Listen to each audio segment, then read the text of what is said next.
From the heart of the Space City to the heart of Gen Z, welcome to Next Gen Conversation. Not Dad's Talk Radio. Ethan talks to you about the issues and events that matter to our generation. This is the Next Gen Report with Ethan Buchanan. Hey everybody, welcome. It is a pleasure to be with you here this afternoon. This is not usually the show in this time slot. If you're a regular listener to AM 950 KPRC, you know that. It is a real pleasure to be with you this afternoon, though. Kind of a rare treat for me. If you like it, and I hope you do, maybe we'll be back next week. @ Ethan Buchanan, Buchanan. That's my X page. If you want to learn more about me, you want to learn more about my show, you want to see more of my content, hopefully you like the things that I have to say this hour and you want more, that's a great place to find it. @ Ethan Buchanan on X. That's kind of my hub. That's where everything I do comes together as one. So check it out there. I hope you enjoy it. I hope you take a look at it. But if not, that's fine too, I guess. I can't make you like me.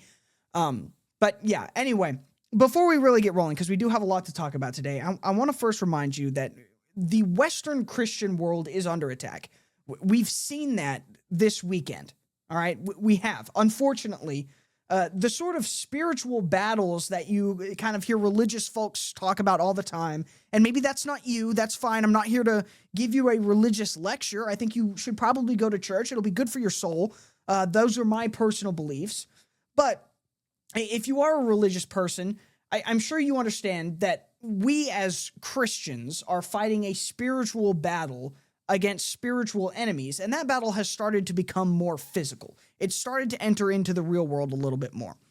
And of course, that battle is not just against Christianity explicitly. That's kind of the root issue here, but that battle is also against Western values that come from Christianity. I think anyone with some common sense understands that Western values, for the most part, originate in Christianity.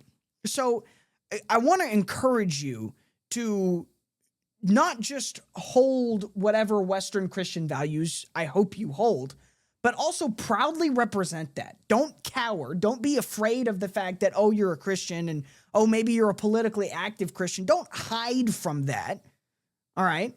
And if you're not, this applies to you too, because you probably hold to some of those Western values. Be proud of who you are as a Westerner, as an American, as a Christian. Not because it's necessarily anything that you did, but because it's a tradition that has been passed on to you and that you should hopefully be working to pass on to your children. And I want to encourage you to represent those traditions. A great way that I choose to do that is with our show sponsor, Deus Vult lapel pins. This is a fantastic product, and it's very simple, all right? I'm wearing one right now. If you watch the video later, I'm recording this live broadcast. You can go on my X and watch it. You can see one of these lapel pins on my lapel right now. And these are a variety of very high-quality pins that represent everything from, Christian heritage to just American heritage. And I'll give you an example. This is the America 250 pin that I'm holding right now. And again, if you're watching later, you can see it. But there it is. It's a beautiful piece. It's just commemorating the 250th anniversary of the United States of America. These pins are $6 a piece right now. They're on pre-order because the first batch sold out in an hour. So you can get on the pre-order right now. Go to deusvoltlapelpins.com and you can use promo code NEXTPIN2026 to get 10% off. Go order a batch. I have a bunch of these Jerusalem cross ones to represent my Christian faith and my belief in defending the innocent and defending my fellow Christians. So they have a variety of different colors for these. I believe they all represent different times in the liturgical calendar. Again, they're fantastic products. I can't recommend them enough. And they're the sponsor of this show. So now, without further ado, unfortunately, we have to talk about a shooting. And this will probably extend into the next segment as well. So if you are hoping for just a breakdown of the elections, that may come later. I'm not sure if we'll have time. There's plenty of election breakdowns out there. I'm talking about it all the time on my Twitter.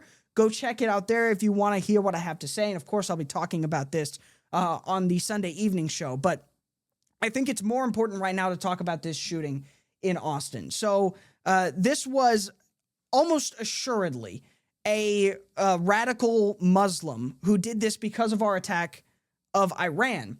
And this guy just went and shot up a bar in Austin. He killed 3 people. He injured almost 24 more. I think it's like 16, maybe just 14. I don't remember off the top of my head, but it was at least 14 people I know injured, and 3 were killed, tragically.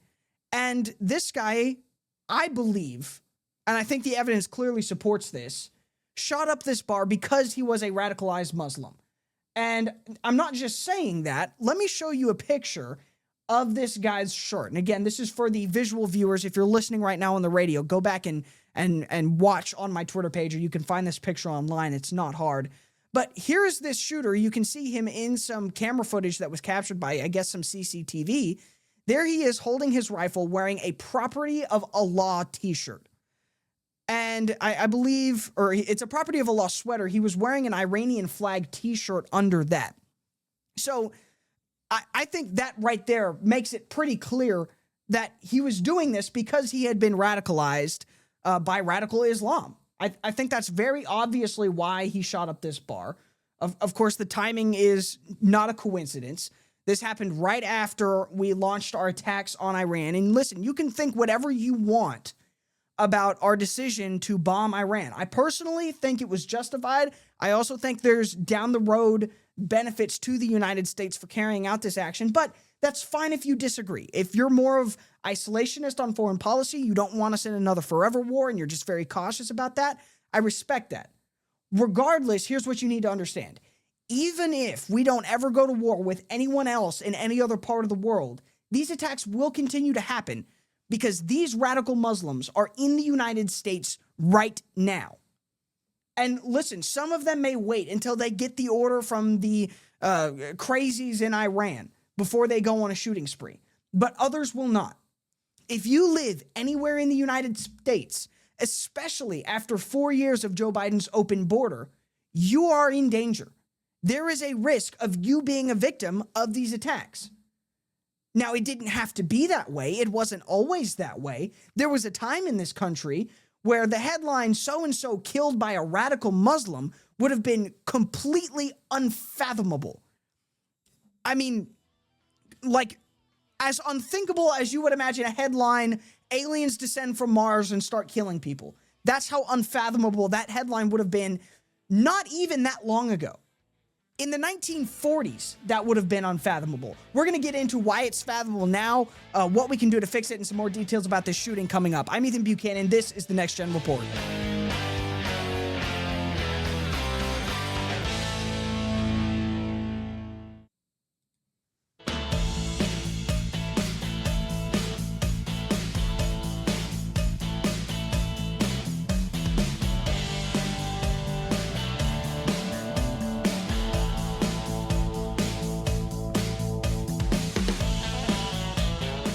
Alrighty, hey y'all, welcome back.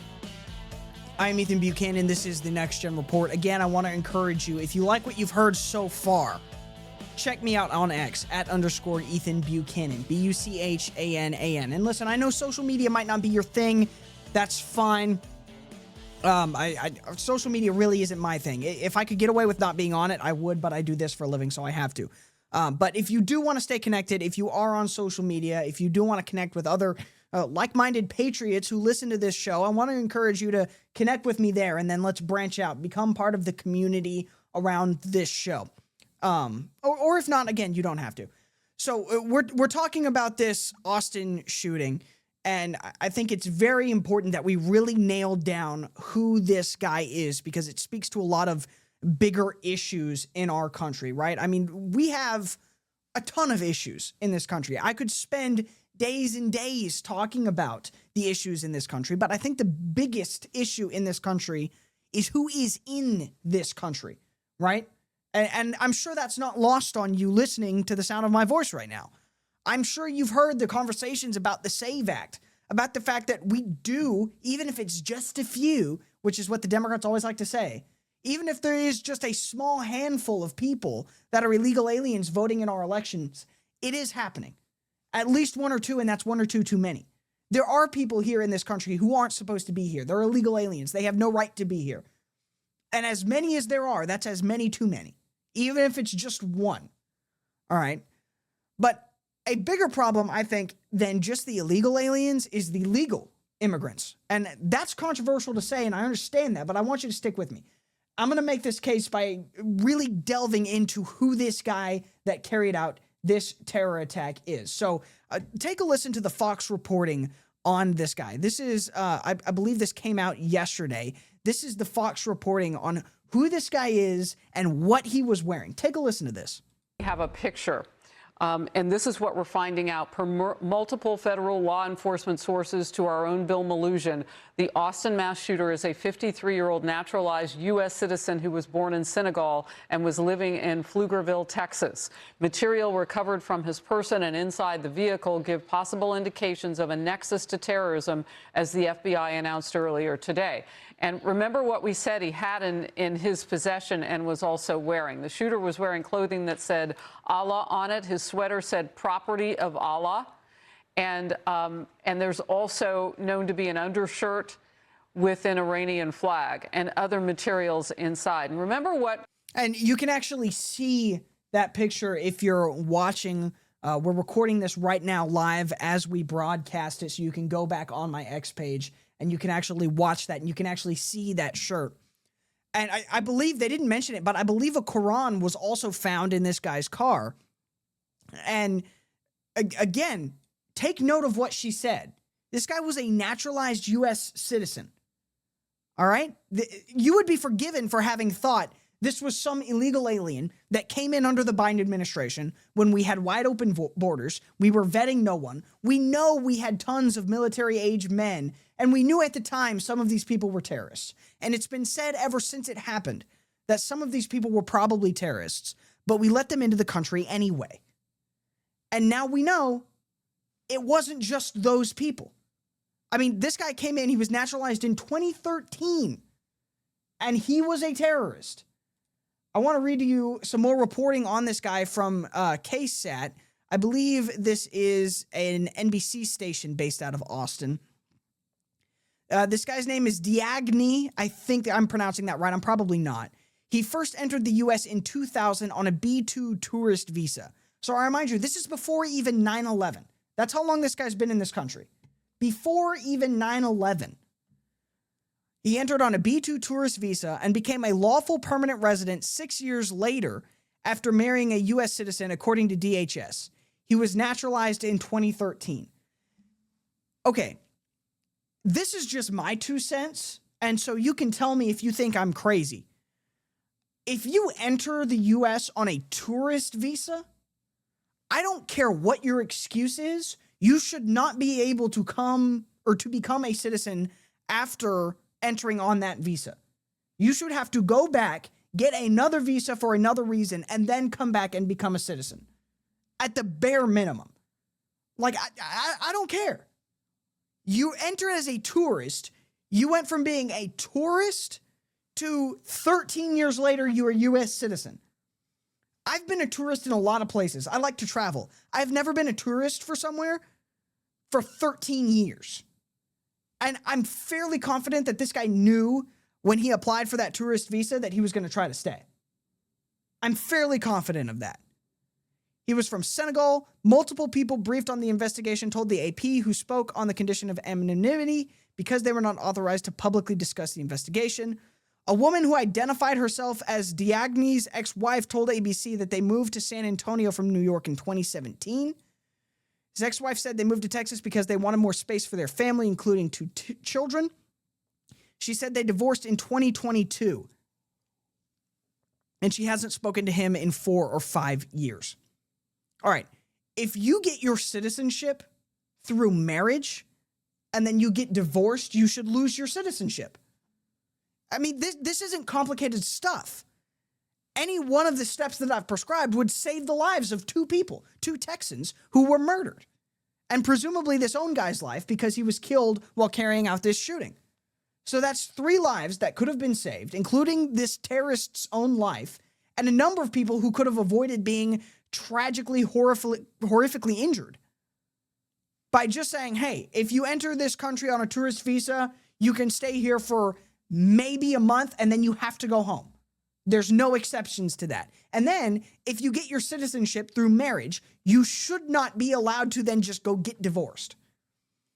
I remind you, this guy was naturalized in 2013 because of this marriage. By 2017, he had moved to another part of the country. And by 2022, he was divorced and hadn't spoken to his wife. If you think for 1 second this wasn't a long-term plan from this guy, you got another thing coming. He pulled the wool over the eyes of the entire United States of America. And this should have been predictable. Why in the world are we letting someone from Senegal into this country? There is nothing he could have possibly had to offer this nation. Nothing. Oh, we need immigrants because we've got to fill our labor force up. We don't that badly. It's not that serious. There is not that severe of a labor shortage. And if there is, start having kids, people. Start making more babies. The solution to that is not importing third worlders from Senegal. It's just not. This guy had nothing to offer. That's why he came here as a tourist. He didn't even come here on an H-1B visa saying, I want to work here. I have something to offer to this economy. No, he showed up allegedly to just look around and see the sights, married somebody, and became a citizen.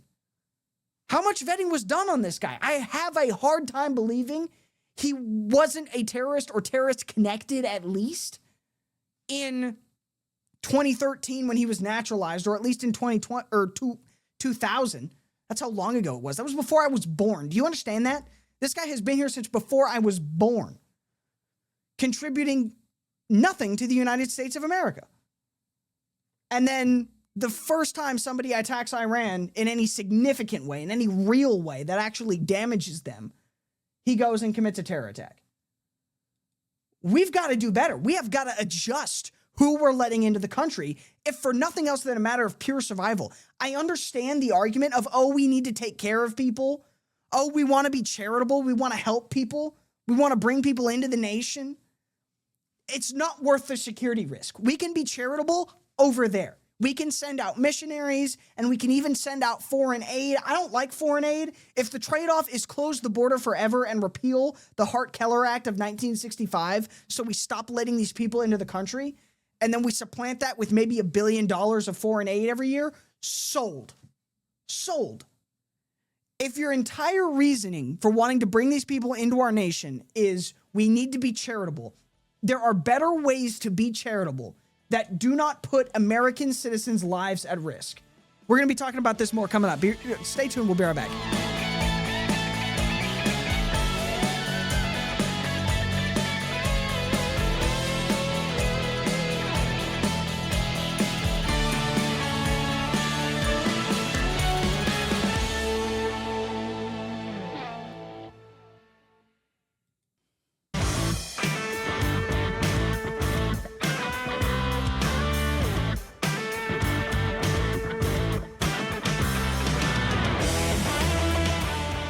Alrighty, y'all, welcome back. I'm going to say this for the last time this episode, I promise. If you like what you've heard, if you want to hear more, check me out on X @_Ethan Buchanan. It's BUCHANAN. That's the last time I'll promote my Twitter. If you want to hear more of this show, maybe in this time slot, maybe you want to come back next Wednesday and hear me here. A great way to do that, the most effective way for you to make that happen, is just go check out my sponsor, DeusVoltLapelPins.com. Just take a look at what they have. See if there's a design there that you like. Again, these are really affordable. These pins are $6 a piece. You can get 2 or 3 of them for basically nothing. And then add on my promo code on top of that, NextPin 2026. It's even cheaper. So check me out there. That's a great way to support the show. And again, I would love to be back here next Wednesday in that time slot. You have the power to make that happen if you've enjoyed what you've heard from me so far. Now, moving on, we're talking about the types of immigrants that we've allowed into this country. And there's a lot of talk about the illegal aliens, and that talk is absolutely justified. I think that is the biggest, most immediate issue. But the idea that there aren't also some severe issues with our legal immigration system that allowed people like the Austin shooter to come into this country legally, stay here for 26 years, and murder 2 Americans and injure countless more. obviously we need to be making adjustments. We need to start considering the fact that there are people that hold certain ideologies that are not compatible with us, that are not compatible with this nation. Those people shouldn't be allowed in. Now, for the longest time, you weren't allowed to say that. That was racist, that was bad, that was whatever.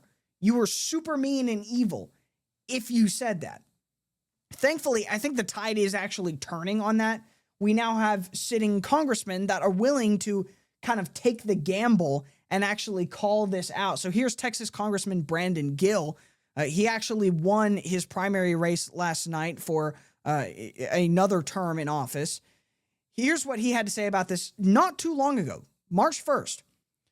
You can thank decades of contemptible elitist policymakers who cheered mass immigration in the name of diversity, multiculturalism, cheap labor, and political correctness, specifically for the Austin shooting, is what he's saying here. And now their children and grandchildren will live in a country that's unrecognizable and far worse off. How does immigration from Senegal or anywhere else in the Islamic world benefit Americans? It doesn't. It brings terrorism and social dysfunction into our communities while fundamentally altering America's cultural fabric. Islamic terrorism is in America solely because of immigration, and it was a policy choice to import it. And listen, you can think what he said is mean. It's objectively true. It's objectively true. I remember you, pre-1965, a third world immigrant, a Muslim third worlder, probably a terrorist, would never be able to get into this country. It wouldn't be possible. We had restrictions on the type of people that we allowed into this country. I mean, essentially, if you weren't from a European country, primarily Scotland, Ireland, or the UK, it was virtually impossible to get into this country. Maybe Italy. And other than that, it was really difficult to get in, if not completely impossible. There were very strict quotas. We will allow in this many people from all of these countries. And then that number got higher and higher and higher the closer you were to England, basically. And you can sit here and say, oh, that was bad and that was racist, and that's why we ended up changing those laws, was because of those arguments. I would argue that it's not bad, it's not racist, it's just a recognition of the fact that, listen, we are a culturally Western European Christian country. That's who founded this country. That's how the laws of this country were written. That's how this nation is set up. Those are the type of people we need to bring in. And again, you can do all the charity you want outside the borders of the United States. We simply cannot bring these people in. It's not safe, and it's not even fiscally responsible. Again, Brandon Gill has been hitting this point. He's been simply pointing out the fact that, hey, we're bringing these people in. They're not assimilating. They're just sucking up our welfare, which is meant for American citizens. Here he is in a congressional hearing in February making this point. Take a listen to this. Mr. Balu, again, thank you for being here. Let me ask you, does large-scale Somali immigration make Minnesota stronger or weaker? Certainly stronger. Certainly stronger. Do you know what percentage of Somali-headed households in Minnesota are on food stamps? No. 54%. Do you know what that number is for native Minnesota-headed households? Well, to be clear, a majority of the... It's 7%. There's a big difference between 54% and 7%, is there not? Excuse me, sir. Could I answer the question? Let me move on. We've got a lot of questions here. What percentage of Somali-headed households in Minnesota are on Medicaid? I don't know. It's 73%. Do you know what that number is for Minnesota native households? Again, you're using the phrase Minnesota native households, but the majority... The number is 18%. That's quite an astounding difference. I think we would agree. Can I answer the question, please? Let me ask you one more, and then we can go on to that. What percentage of Somali-headed households are on welfare in general? I don't know. It's 81%. What about... let me just ask you, after 10 years of being in the United States, what percentage of Somali immigrant households continue to be on welfare? I don't know. The number is 78%. So even after 10 years, 78% of Somali immigrant households continue to be on welfare. Do you know what that number is for native Minnesota-headed households? Again, you're using non-Somali immigrant-headed households. If I can just answer the question, when you're using the phrase native Minnesotans, the majority of Somali Minnesotans are as Minnesotan as any of us. They were born in the United States. It's only 8,000 of the 108,000 Somali. Nevertheless, the welfare usage is astoundingly different. Let me ask you again, does that make Minnesota stronger or weaker? Now, Brandon Gill is making a very important point. This guy's sitting here saying, oh, these people are just as Minnesotan as all of us. They were born here, whatever. They legally immigrated or whatever. It's what has been recently referred to as paperwork Americans, quote unquote. You're an American because you have the paperwork. But are you American in any way other than that? Are you culturally American? Do you speak the American language, which is English? And the answer is more than often, no. No, they don't. They don't assimilate. They don't speak the language. They're here, they're on welfare. And they have a bunch of kids, and those kids are on welfare. And those kids are completely culturally Somalian in every way. We've seen this time and time again in Minnesota where they have this massive Somali immigrant population, but it applies across the board. There are other cases across the board. I mean, this guy doesn't seem, this terrorist in Austin, didn't seem like he was in touch with his children.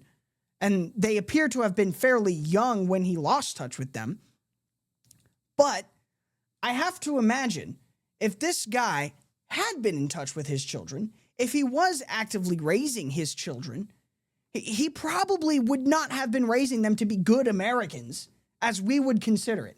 It would not have been truth, justice, and the American way. He probably would have raised them to follow in his footsteps and become terrorists because that's who he is. And that's what you do. You raise your children to be like you. That's what happens. And again, this keeps happening time and time again. We see these examples of how the immigration policy that we've been operating under since the Hart-Keller Act, where we prioritize things like family reunification and anyone can come here from anywhere. I mean, that just doesn't work. How many times do we have to keep proving it? How much taxpayer money has to be spent on welfare fraud or various other types of fraud before we start to get it into our heads that, hey, these people are not like us? And I mean that purely in a cultural sense. They don't have the values we have. They don't have the concerns we have. The long-term security of the United States doesn't matter. The things that matter to these people are Allah and serving the Ayatollah. Those aren't American values. These people aren't Americans. They value their little Somali community, and they will put their little Somali community above the benefits of the rest of the United States. That's what's happening in Somalia when they keep doing billions of dollars of fraud. All of that money is going back to Somalia one way or the other. Huge amounts of taxpayer dollars from the federal government to the state of Minnesota to fraudulent Somali businesses that then get funneled back to Somalia. That money should be for Americans. It should be returned to the American taxpayer because we're taxed far more than we should be. But if we're going to spend taxpayer money on these welfare programs, that money should not be going to anyone other than natural-born American citizens. And when it comes to vetting future American citizens, we need to be making sure that these are people that hold to our values, worship the God we worship, believe the things we believe, not because we're racist, not because we want to discriminate, but because we want our culture and our nation to survive, and we understand the simple reality that if you replace a people and a culture with another people, with another culture, the original people and culture dies. I mean, this is becoming it's like the ship of Theseus, except it's the American of Theseus. If you replace an American with another person from another country, which one's the American?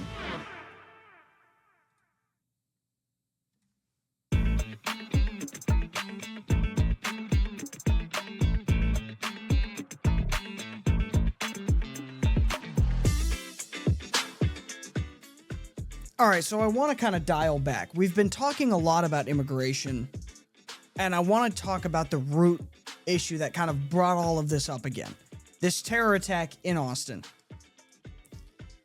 You would think, in a normal world, in a sane world, in a regular world, if a terror attack is underway and police officers heroically rush to engage the person committing that terror attack, and they shoot this terrorist, they kill the terrorist, they save countless lives in the process. That would essentially be the end of it. They go back to the station, they fill out their paperwork, they file their reports. Maybe they get a couple of weeks off the job in order to just kind of mentally recuperate. That's a hard word to say. Just let them mentally recuperate and then get back into the saddle a little bit later on, after they've kind of processed the inevitable trauma of taking a human life. That's what would happen normally. That's what you would expect.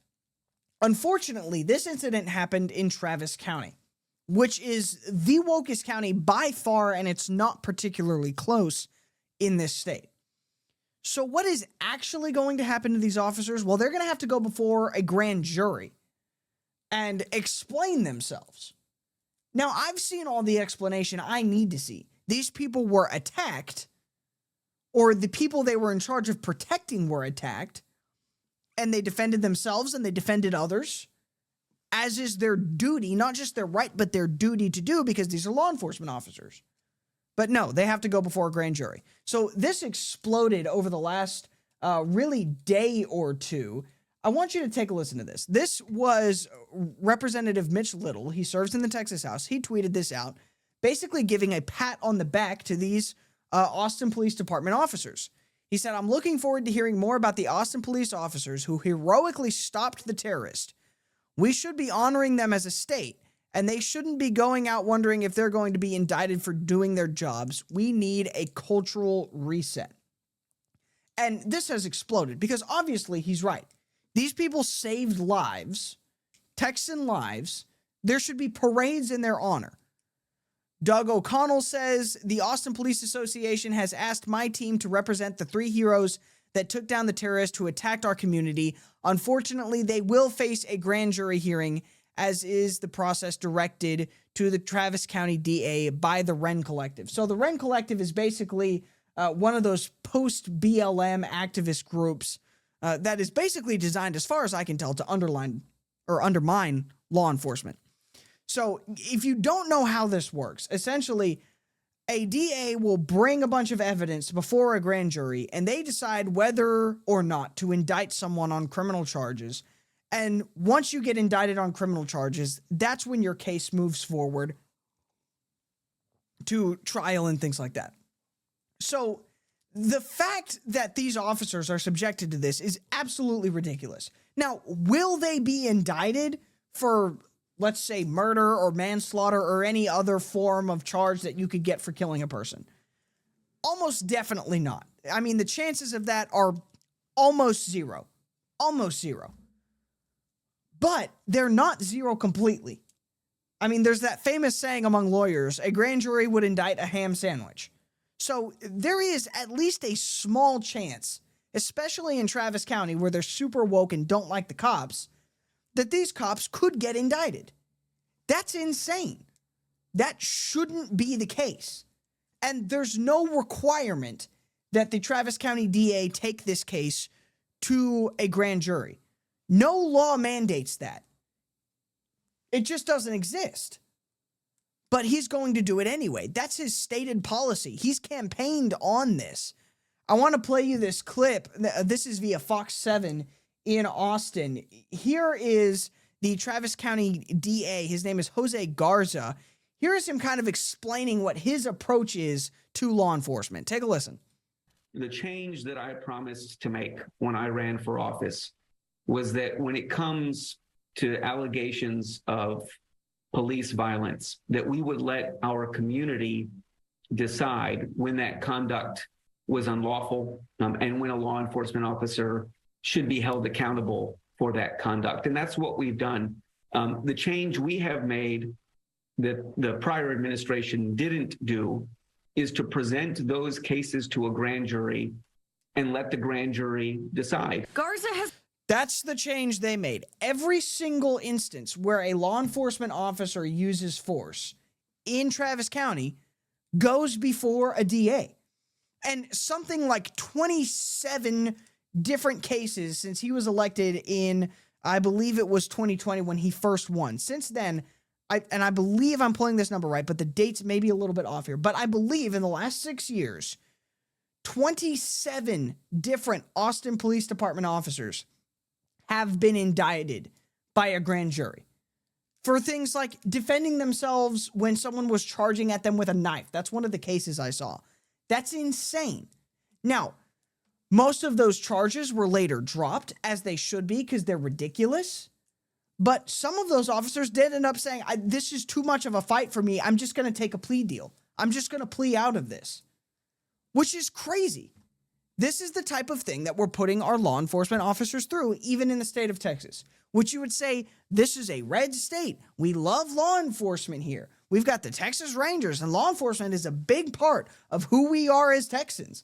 It's a big part of our culture. It has been since the days of the Wild West.